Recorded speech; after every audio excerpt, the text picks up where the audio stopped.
नमस्कार दोस्तों। आपने झूठेंद्र मोदी का नाम सुना है क्या? नहीं सुना? क्या आपने बरबेंद्र मोदी का नाम सुना है? नहीं सुना? क्या आपने दुर्गेंद्र मोदी का नाम सुना है? नहीं सुना? मैं बताता हूं। नरेंद्र मोदी के ही ये सारे नाम हैं, जिन्हें कोई पनौती भी कहता है। वैसे तो आज उन्हीं के झूठ से शुरू करता हूं।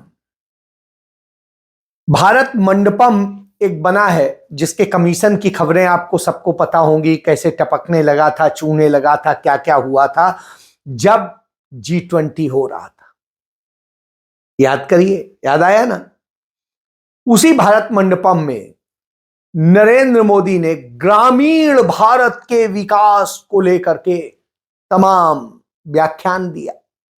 वहां पर वो बोले कि पिछली सरकारें भी तो ग्रामीण विकास कर सकती थी, लेकिन सब मोदी के आने का इंतजार कर रहे थे।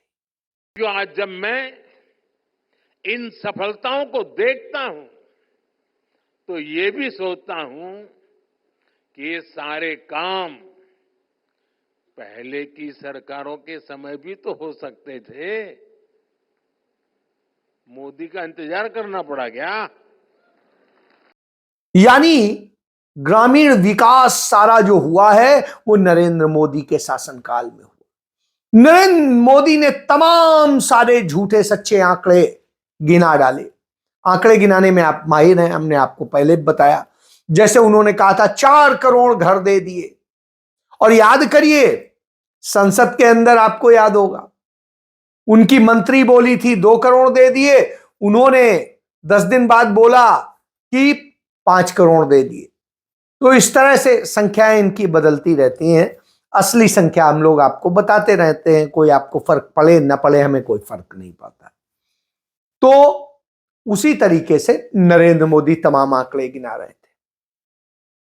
जब वो आंकड़े गिना रहे थे और कह रहे थे किस तरह से ग्रामीण भारत का विकास हुआ है कि अब न जाने क्या क्या हो गया है। और एक आंकड़ा तो आप जान लीजिए, आता है अखबारों में, छपवाया जाता है इस कार्यक्रम में आने के पहले, कि भारत में, ग्रामीण भारत में गरीबी खत्म हो गई है, 5% की दर पे आ गई है। गरीब बिल्कुल अत्यधिक गरीब तो रह ही नहीं गए। बड़ा अच्छा है।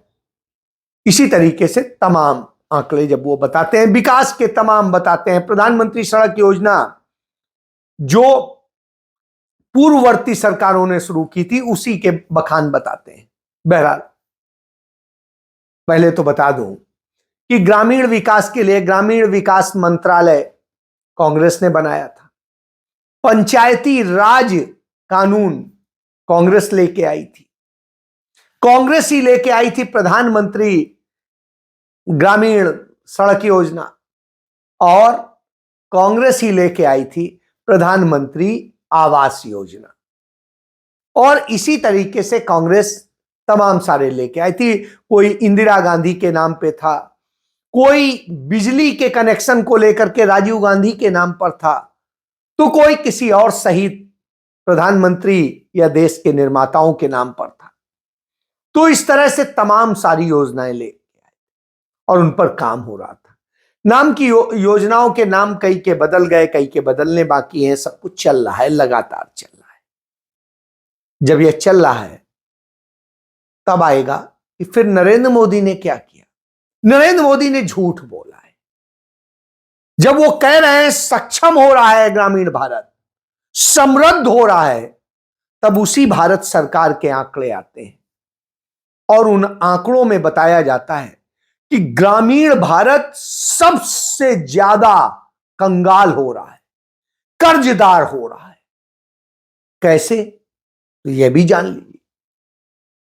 भारत के ग्रामीण हिस्सों की हालत यह है कि ग्रामीण भारत में 19,000 लोग 1 लाख में कर्जदार हैं। यानी 1 लाख लोग यदि रहते हैं तो उनमें 19.25 लाख लोग कर्जदार हैं। और इसके अलावा महिलाओं की यदि बात करें तो महिलाएं 13,500 कर्जदार हैं। अब आप एक चीज समझिए, यानी महिलाएं 13.5% कर्जदार हैं और पुरुष 19.25% कर्जदार है। यह ग्रामीण भारत की स्थिति है, यानी कर्ज में पूरा परिवार फंसा हुआ है। तो करीब जहां 32-33% आबादी कर्ज में जी रही हो, तो उसमें कौन सी समृद्धि है? और उसके बाद जो बचे वो 5 किलो अनाज में आ जाते हैं, 5 किलो अनाज लेने को मजबूर हैं।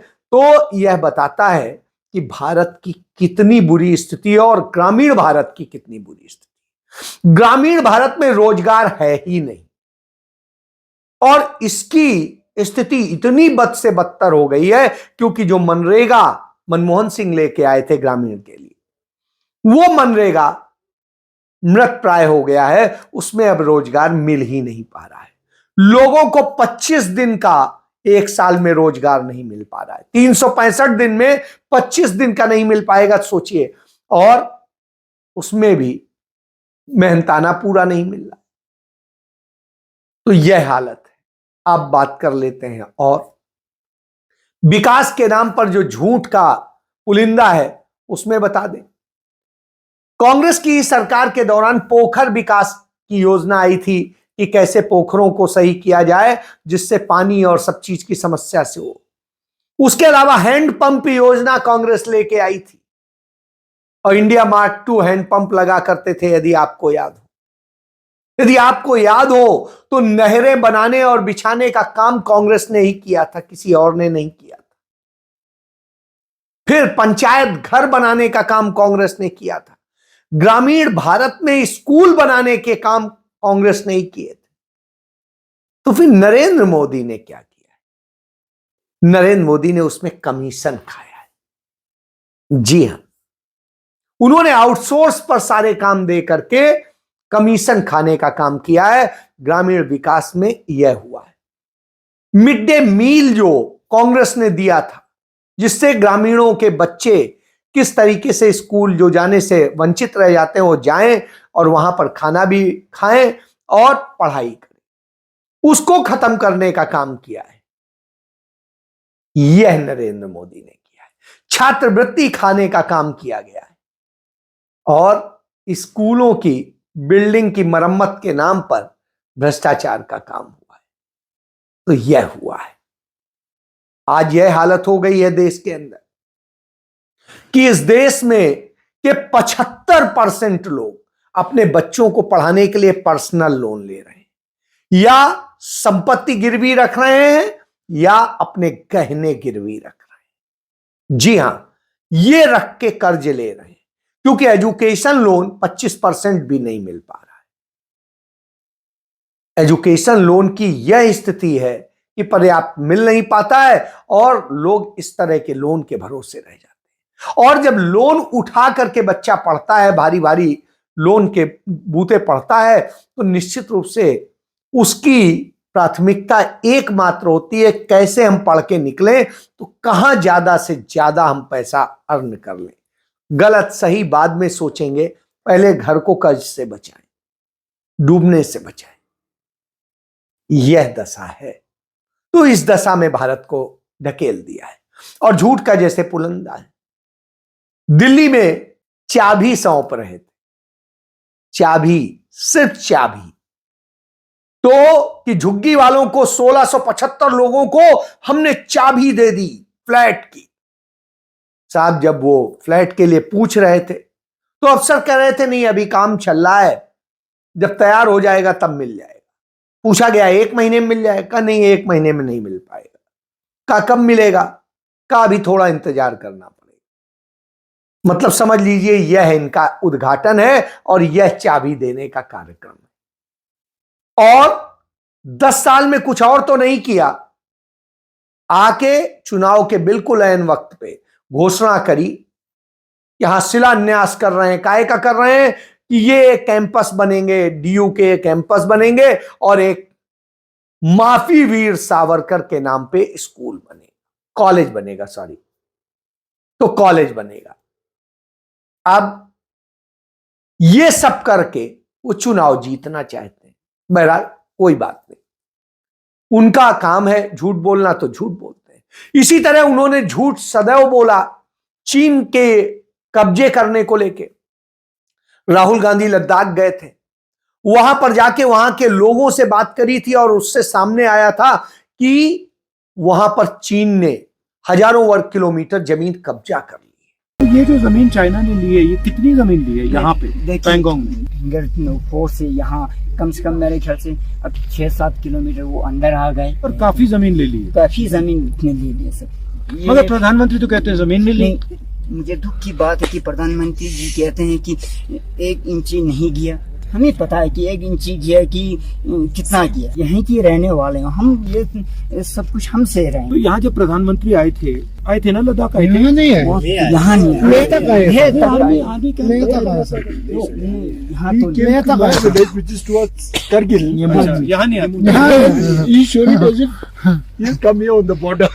सबसे दिक्कत ये है कि यहाँ के लोगों के लिए पार्शियल लैंड का सबसे दिक्कत है। अगर हमें 5 प्रैक्टिस की तरह जाने नहीं देंगे तो फिर हमारे लिए बहुत मुश्किल हुआ। हम तो पूरा इसी भेड़ बकरी से गुजारा करते हैं। जैसे कि हमारा नॉर्थ ईस्ट में जैसे कि सिलिगुड़ी चिकन नेक है, ये भी चिकन नेक हो गया था।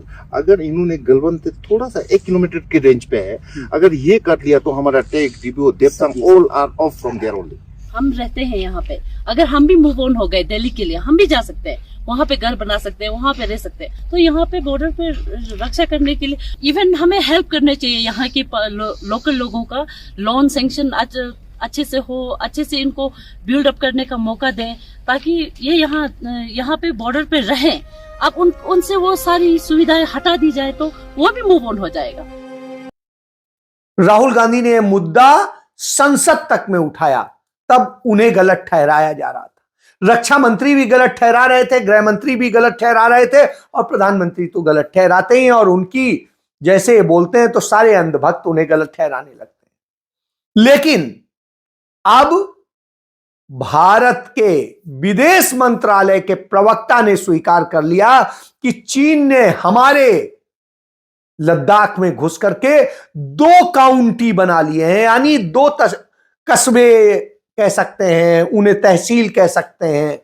चीन की घुसपैठ के सवाल पर नरेंद्र मोदी कहते हैं, न वहाँ कोई हमारी सीमा में घुस आया है, न ही कोई घुसा हुआ है, न ही हमारी कोई पोस्ट किसी दूसरे के कब्जे में है। लेकिन उनकी सरकार के अधिकारी ही बता रहे हैं चीन ने भारत की जमीन पर कब्जा कर लिया है। इतना ही नहीं, चीन उन जगहों के नाम भी तय कर रहा है। विदेश मंत्रालय के प्रवक्ता रणधीर जायसवाल ने कहा, We have seen the announcement pertaining to the establishment of 2 new counties in Hotan Prefecture of China. Parts of jurisdiction of these so-called counties fall in India's Union Territory of Ladakh. सवाल है कि चीन लद्दाख में कब्जा करता रहा, लेकिन नरेंद्र मोदी चीन को क्लीन चिट क्यों देते रहे?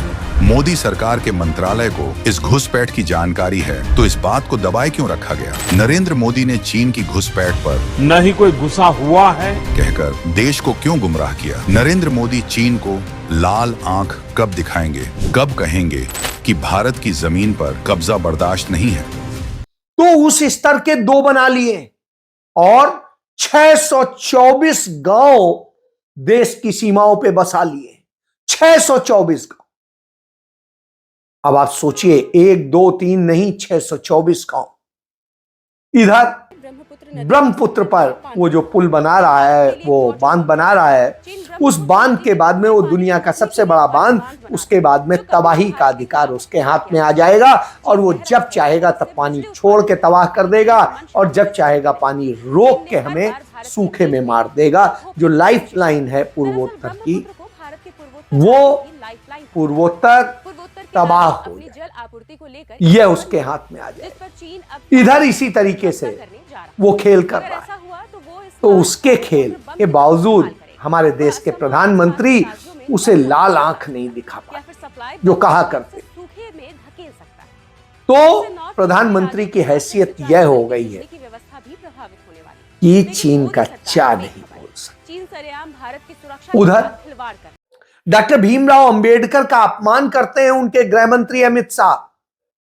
पूरी तरीके से हालात बिगड़ जाते हैं। दलितों, पिछड़ों, आदिवासियों, अल्पसंख्यकों पर हमले हो रहे होते हैं और अल्पसंख्यकों को हर जगह टारगेट किया जाता है। मणिपुर लगातार जल रहा है, वहां कुकी समुदाय के लोगों को लांछित करके। क्यों?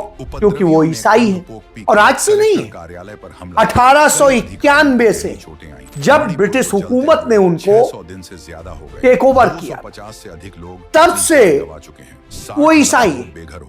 लेकिन जहां पर हिंदू धर्म होता ही नहीं था, जहां आदिवासी धर्म था, वहां पर मैतेई को हिंदू बता करके और जिस तरह से किया गया, उसका नतीजा यह हुआ कि अब वहां पिछले 1.5 साल से अधिक हो चुका है, वहां पर आग लगी हुई है। अब वहां के एसपी के बंगले पर हमला कर दिया गया, ऑफिस पर हमला कर दिया गया। 1 दर्जन लोग घायल हुए हैं, खुद एसपी घायल हुए। सोचिए अब क्या स्थिति आ गई। इधर जम्मू कश्मीर की यदि हालत देखें तो आतंकवाद तो ठहरने का नाम नहीं ले रहा है। दूसरी तरफ तमाम साजिशें चल रही हैं आतंकी संगठनों और सबकी, जिसका नतीजा हो रहा है कि आर्मी के वाहन लगातार खड्ड में गिर रहे हैं और मर रहे हैं। अभी पीछे चंद दिन पहले ही एक वाहन गिरा, 5 लोग मर गए। 5 लोग नहीं, हमारे जवान। और उसके बाद में अब फिर गिरा और हमारे 4 जवान मर गए और उसके बाद में कई घायल हैं। तो इस तरह का क्रम चल रहा है, तो वो मौत के मुंह में जा रहे हैं। इधर आप देखिए, कोई दिन ऐसा नहीं होता जिस दिन हमारे सैनिक और अर्धसैनिक बल के लोग न मर रहे हों। अशांति आज भी कायम है, कोई इंसाफ नहीं मिल रहा है। उधर 370 हटाने के नाम पे जो नफरत फैलाई गई है, उस नफरत ने पूरा तबाह कर रखा है। इधर आप देखिए, पंजाब में वही तबाही चल रही है कि दोनों किस तरीके से आम आदमी पार्टी और भाजपा मिल करके वहां साजिश कर रहे हैं, जिससे सिख धर्म के लोग ही आपस में लड़ने को हो गए।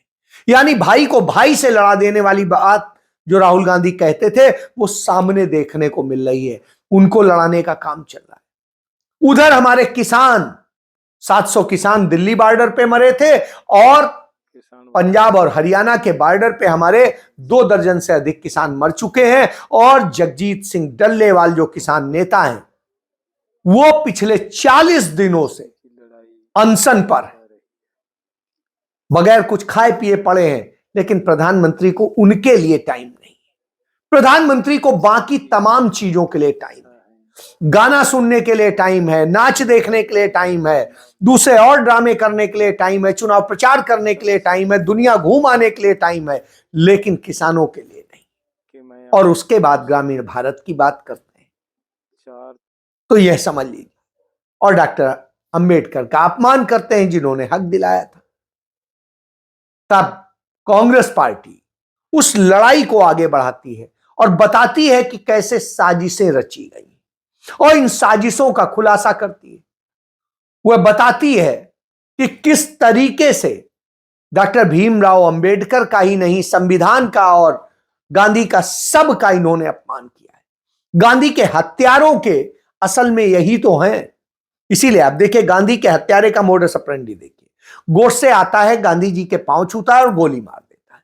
उसी तरीके से नरेंद्र मोदी ख्वाजा मुइनुद्दीन चिश्ती की दरगाह पर चादर बेचते हैं और दूसरी तरफ मुसलमानों पे हमले करा रहे होते हैं। उनके तमाम धर्म स्थलों को खुर्द-बुर्द करने में लगे होते हैं और न जाने क्या क्या साजिशें रचते हैं।